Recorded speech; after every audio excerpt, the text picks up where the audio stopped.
My 5th grade daughter was in lockdown on December 14, 2012. Unfortunately, her classmate's little sister was murdered in Sandy Hook that day when lockdown and 911 weren't enough to protect her from an evil person.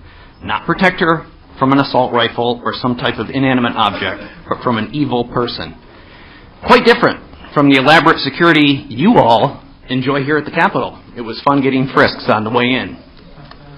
I'm not here to cite crime statistics, lives saved with a gun, or the economic impact of the proposed asinine legislation, some of these gun control bills you have proposed. I will, however, read from the Connecticut State Constitution. Section 15 reads very clearly, we all know what the Second Amendment says, but Section 15 in the State Constitution says very clearly, every citizen has a right to bear arms in defense of himself and the state. There's no registration, there's no permitting, there's no background checks. It's quite clear. I'm frankly shocked by some of the testimony today. In case some here failed American history, there is something called the Constitution and the Bill of Rights and a process by which to amend it. The same goes for the state constitution. These rights are inalienable and endowed by our Creator, not you politicians, to all citizens regardless of gender, race, or creed. In order to limit the rights of individuals, there is something called due process, and legislation is not due process. You want to take my rights away? Let's go to court.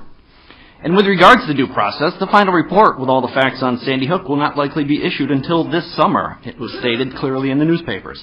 How can any legislation be passed in good faith or good conscience without all the facts? Again, gun ownership is a constitutional right, but it's not for everyone. That's okay, and shouldn't make gun owners suspects regardless of how many guns they have or how much ammunition they may have. My guns are not dangerous. They are at home, locked up, collecting dust and cat hair.